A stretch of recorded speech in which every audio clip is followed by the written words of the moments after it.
વિદ્યાર્થીઓ અને વાલીઓ ઘણા સ્ટુડન્ટ જે છે ને કન્ફ્યુઝ થાય છે. મેં અગાઉના વિડીયોમાં કહ્યું હતું કે તમે બંને જગ્યાએ ચોઇસ કરી શકો છો. આ ફરી વિડીયો એટલા માટે જ બનાવું છું કે જો હાલમાં બે જગ્યાએ ચોઇસ ચાલુ છે. એક પેરામેડિકલમાં ચોઇસ ચાલુ છે ફર્સ્ટ રાઉન્ડની, અને એક આયુર્વેદ હોમિયોપેથના ફર્સ્ટ રાઉન્ડની ચોઇસ ચાલુ છે. અને ત્રીજી ચોઇસ જે છે આપણી MBBS BDSની આવનાર છે. બરાબર. હવે પેરામેડિકલ અને આયુર્વેદ એ પણ થોડું પેરેલલ ચાલે છે કે આગળ પાછળ ચાલે છે, કેમ કે જે લોકો લોઅર રેન્ક પર છે એમને મેં અગાઉથી કહેતો આવ્યો હતો કે તમે બંને જગ્યા રજીસ્ટ્રેશન કરજો. આયુર્વેદ હોમિયોપેથ લેવું હોય તો અહીંયા કરવાના જ છો, પણ પેરામેડિકલમાં પણ કરી રાખજો જેથી તમારું વર્ષ નહીં બગડે. કારણ કે આ વર્ષે સ્ટુડન્ટ્સ ઘણા વધારે છે. દર વર્ષ કરતાં આ વર્ષે સ્ટુડન્ટ સૌથી હાઈએસ્ટ છે. 7,000 નીટમાં ઓછા પાસ થયા છે, પણ જૂના વિદ્યાર્થીઓ બધા આવી ગયા છે, કંટાળી ગયા છે રીનીટ કરીને. રજિસ્ટ્રેશન આ વર્ષે વધારે થયું છે. એ જ રીતે પેરામેડિકલમાં પણ વધારે થયું છે. બરાબર. તો હવે પેરામેડિકલમાં તમને એડમિશન મળે, સીટ કન્ફર્મ કરી લો. બરાબર. ત્યાં કન્ફર્મ કરી લો. હજુ પહેલે ત્યાંનું રિઝલ્ટ આવે તો આયુર્વેદ હોમિયોપેથનું પહેલે રિઝલ્ટ આવે તો આમાં બંનેમાં તમને છે ને રિપોર્ટિંગનો સમય આવશે કે પેરામેડિકલનું રિઝલ્ટ આવ્યું કે આટલા દિવસમાં તમે તમારી સીટ કન્ફર્મ કરો, પૈસા ભરીને હેલ્થ સેન્ટર પર ડોક્યુમેન્ટ જમા કરો. એ રીતે આયુર્વેદ હોમિયોપેથનું આવશે તો એમાં તમને સમય મળશે કે ભાઈ આટલા દિવસમાં તમે ભરો. તમે બંને જોઈ શકો છો.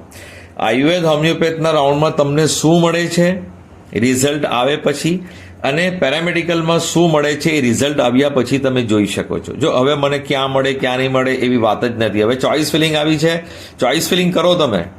હવે તમારા નસીબમાં તમારા રેન્ક અનુસાર અને તમારી ચોઇસ અનુસાર જે તમારા હશે તે મળશે. બરાબર.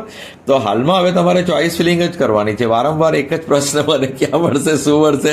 હવે એ સમય નથી. હવે ચોઇસ ફિલિંગનો સમય છે ને રિઝલ્ટનું વેઇટ કરવાનું છે, રિઝલ્ટ જે આવે તે. બરાબર.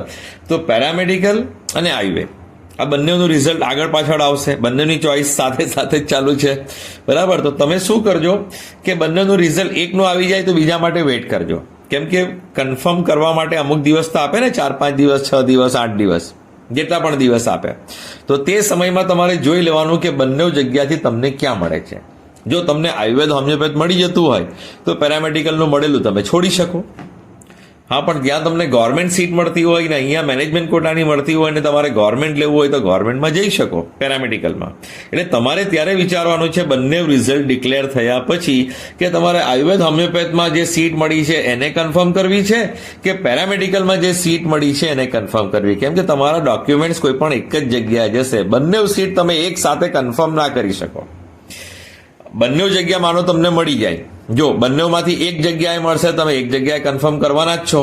જ્યાં પણ મળશે ત્યાં પેરામેડિકલમાં મળે તો પેરામેડિકલમાં કન્ફર્મ કરી લો. જો આયુર્વેદ હોમિયોપેથમાં નહીં મળે તો આયુર્વેદ હોમિયોપેથમાં મળી જાય તો પછી પેરામેડિકલમાં તમને નથી મળ્યું તો તમે આયુર્વેદ હોમિયોપેથ વાળું કન્ફર્મ કરી લો.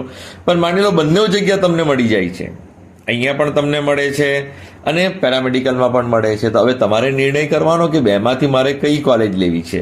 મને પેરામેડિકલમાં જે કોલેજ મળે છે એ લેવી છે, એ ગવર્મેન્ટ કોલેજ છે, ઓછી ફીસવાળી છે, કે મારા ગામમાં છે, મારી સિટીમાં છે, કે પછી મારે આયુર્વેદ હોમિયોપેથમાં જે મળ્યું છે એ મારે લેવું છે. એ તમારે નિર્ણય તે સમયે કરવાનો. કોઈ પણ એક જ સીટ તમે કન્ફર્મ કરી શકશો ક્યારે? જ્યારે બંને જગ્યાએ તમને મળ્યું હશે, બંને જગ્યાએ સીટ એલોટ થઈ હોય.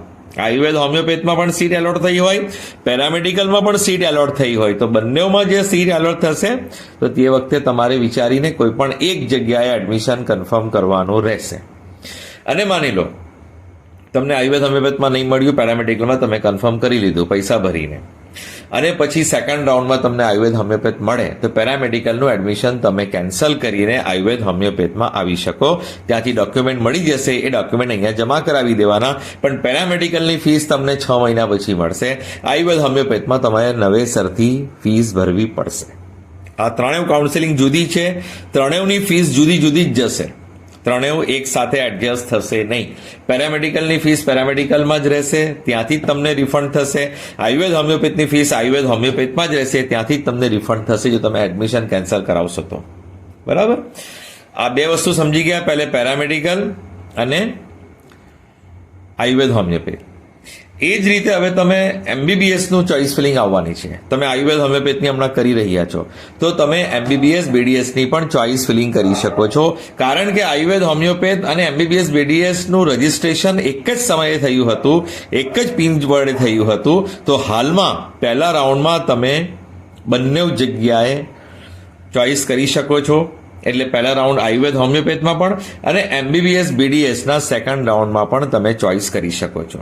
બરાબર, હવે આયુર્વેદ હોમિયોપેથનું રિઝલ્ટ પહેલે આવશે, એમબીબીએસ બીડીએસનું પછી આવશે. તો આયુર્વેદ હોમિયોપેથનું જે તમને મળે એને તમે કન્ફર્મ કરી લો, પૈસા ભરી દો, ડોક્યુમેન્ટ જમા કરી દો અને એમબીબીએસ બીડીએસ માટે ટ્રાય કરો. જો તમને એમબીબીએસ બીડીએસમાં મળી જાય તો તમે આયુર્વેદ હોમિયોપેથનું એડમિશન કેન્સલ કરીને ડોક્યુમેન્ટ્સ લઈને તમે એમબીબીએસ બીડીએસના હેલ્થ સેન્ટર પર જમા કરાવી શકો છો. આયુર્વેદ હોમિયોપેથનું કેન્સલ કરવાનું અને બીડીએસમાં કન્ફર્મ કરવાનું. પણ આયુર્વેદ હોમિયોપેથની ફીસ તમારી અહીંયા જમા નહીં થશે. એ આયુર્વેદ હોમિયોપેથની ફીસ તમને 6 મહિના પછી મળશે. આ 6 મહિનાનું હું છે ને આશરે કહું છું. કાઉન્સેલિંગ પૂરી થાય પછી એડમિશન કમિટી બધાને રિફંડ કરવાનું ચાલુ કરે છે, પણ હું આશરે તમને 6 મહિના કહી દઉં એટલે 6 મહિના મને શાંતિ રહી કે તમે વારંવાર પૂછો નહીં કે રિફંડ ક્યારે આવશે. તો આ આયુર્વેદ હોમિયોપેથની ફીસ તમને પછી મળશે, પણ એડમિશન કેન્સલ કરી આપશે તમને અને તમારા ડોક્યુમેન્ટ લઈને તમારા એમબીબીએસ બીડીએસમાં જ્યાં મળ્યું હોય એ પૈસા ભરીને કન્ફર્મ કરી દેવાનું. એના માટે તમારી પાસે પૈસા વધારે જોઈએ. આયુર્વેદ હોમિયોપેથનું કન્ફર્મ કરવા માટે પણ પૈસા જોઈએ અને એમબીબીએસ બીડીએસમાં મળે તો એના માટે પણ પૈસા જોઈએ. ને જો પેરામેડિકલ, ફિઝિયોથેરાપી, બીએસસી નર્સિંગ ને ત્યાં એડમિશન લેવું હોય ને આયુર્વેદ હોમિયોપેથમાં લેવું હોય તો તમારે બંને જગ્યા માટે પૈસા જોઈશે. એટલે એક્સ્ટ્રા પૈસા જોઈશે, કેમ કે તમારા એક જગ્યાના પૈસા 6 મહિના પછી આવશે. પેરામેડિકલ આયુર્વેદ હોમિયોપેથમાં બી આવું થશે અને આયુર્વેદ હોમિયોપેથ અને એમબીબીએસ બીડીએસમાં પણ આવું થશે. ને માની લો એમબીબીએસ બીડીએસમાં બીડીએસ તમને મળી છે, હવે આયુર્વેદ હોમિયોપેથ તમને મળી ગયું તમારી મનગમતી કોલેજ, હવે બીડીએસ તમે કેન્સલ કરવા ઈચ્છો છો તો બીડીએસ તમે કેન્સલ કરીને આયુર્વેદ હોમિયોપેથને કન્ફર્મ કરી શકો છો, પરંતુ ફીસ તમારે નવેસરથી ભરવી પડશે આયુર્વેદ હોમિયોપેથમાં. અને તમારી સિક્યોરિટી ડિપોઝિટ એમબીબીએસ બીડીએસનું તમે હવે કેન્સલ કરવાના સેકન્ડ રાઉન્ડ પછી, એટલે સિક્યોરિટી ડિપોઝિટ ફોરફિટ થઈ જશે, પાછી નહીં મળશે. બીડીએસમાં મળેલું એડમિશન કે એમબીબીએસ મેનેજમેન્ટ કોટાનું મળે, તમે કન્ફર્મ કરેલું એડમિશન તમે કેન્સલ કરવા જશો આયુર્વેદ હોમિયોપેથમાં સીટ મેળવ્યા પછી, તો તમે આયુર્વેદ હોમિયોપેથની સીટ કન્ફર્મ કરી શકશો, પણ બીડીએસ કે એમબીબીએસનું તમે એડમિશન કેન્સલ કરવાના છો સેકન્ડ રાઉન્ડ પછી. હમણાં કેન્સલ કરશો તો સિક્યોરિટી ડિપોઝિટ તમારી રહેવાની છે, ફોરફિટ નથી થવાની. પણ તમે સેકન્ડ રાઉન્ડમાં એડમિશન મળ્યા પછી કેન્સલ કરશો, એટલે સેકન્ડ રાઉન્ડ પૂરું થયું, બરાબર, રિઝલ્ટ આવી ગયું એમબીબીએસ બીડીએસનું, પછી તમે કેન્સલ કરવા જશો ને આયુર્વેદ હોમિયોપેથનું પહેલા આવી જશે, તો આયુર્વેદ હોમિયોપેથનું કેન્સલ કન્ફર્મ કરવાના તમે, તો એમબીબીએસ બીડીએસનું કેન્સલ કરવા જશો, એટલે સેકન્ડ રાઉન્ડમાં જો ગણતરીમાં લેશે એડમિશન કમિટી તો તમારી સિક્યોરિટી ડિપોઝિટ ફોરફિટ થઈ જશે. પછી તમારે શું કરવું પડશે? પછી તમારે આયુર્વેદ હોમિયોપેથમાં જ આગળના રાઉન્ડમાં અપગ્રેડ કરવું પડે. ને આ જો એમબીબીએસ બીડીએસમાં ફરી તમારે ચાન્સ આજમાવવા હોય ત્રીજા રાઉન્ડ માટે, તો તમારે નવું રજિસ્ટ્રેશન કરવું પડે, વેરિફિકેશન કરાવવું પડે, નવી પિન ખરીદવી પડે, રજિસ્ટ્રેશન કરાવવાનું, વેરિફિકેશન કરાવવાનું અને મેરિટ લિસ્ટમાં નામ ઉમેરાવવું પડશે. બરાબર, જો હમણાં તમે એડમિશન કેન્સલ નહીં કરો અને આયુર્વેદ હોમિયોપેથમાં મળ્યા પછી તમે કેન્સલ કરવા જશો તો એડમિશન કમિટી તમારી સિક્યુરિટી ડિપોઝિટ ફોરફિટ કરશે, કારણ કે બીજા રાઉન્ડ પછી તમે હવે કેન્સલ કરવા આવ્યા છો. તો તમે હવે ફરી તમારે એમબીબીએસ બીડીએસમાં ટ્રાય કરવી હોય તો નવું રજિસ્ટ્રેશન કરવાનું રહેશે. નહીં તો અહીંયા ટ્રાય નહીં કરવી હોય તો આયુર્વેદ હોમિયોપેથની સીટ તમે અપગ્રેડ કરી શકશો બીજા રાઉન્ડમાં, ત્રીજા રાઉન્ડમાં. બરાબર, સમજી ગયા? આ ત્રણેય કાઉન્સેલિંગ વિશે મેં સમજાવી દીધું છે અને સ્ટેપ બાય સ્ટેપ જ્યારે જે પણ જરૂર હશે હું તમને વિડીયો મારફતે સમજાવીશ. હું બહુ અગાઉ તમે નહીં ચાલો તો કન્ફ્યુઝ થઈ જશો અને પ્રોબ્લેમમાં આવશો ને સિક્યોરિટી ડિપોઝિટ ફોરફિટ થવાના ચાન્સીસ વધી જશે. એટલે જ્યારે જે સમયે માહિતી આવે છે તે સમયે હું તમને ઇન્ફોર્મેશન આપીશ અને જે સમયે તમારા માટે જરૂરી છે જે વસ્તુને જાણવી એ તમને માહિતી આપતો રહીશ. બરાબર, તો હાલમાં તમે ત્રણેય જગ્યાએ પેરામેડિકલ, આયુર્વેદ હોમિયોપેથ અને MBBS BDS આવે તો MBBS BDSમાં તમે ચોઇસ ફિલિંગ કરી શકો છો. રિઝલ્ટ આવ્યા પછી હું તમને જણાવીશ કે હવે તમારે શું કરવાનું છે. હાલની પરિસ્થિતિ મુજબ તમે આ વિડીયોના માધ્યમે સમજી જ ગયા હશો અને જેમ જેમ રાઉન્ડ આગળ જશે તેમ તેમ હું તમને આગળ પણ સમજાવતો રહીશ અને જણાવતો રહીશ. આ ચેનલને સબસ્ક્રાઇબ કરો, વિડીયોને લાઇક કરો, નોટિફિકેશન ઓન રાખો, બીજા સ્ટુડન્ટ્સ પેરેન્ટ્સ સુધી શેર કરો. આપનું ભલું થાય, સૌનું ભલું થાય. Thank you so much for listening, liking, subscribing and sharing.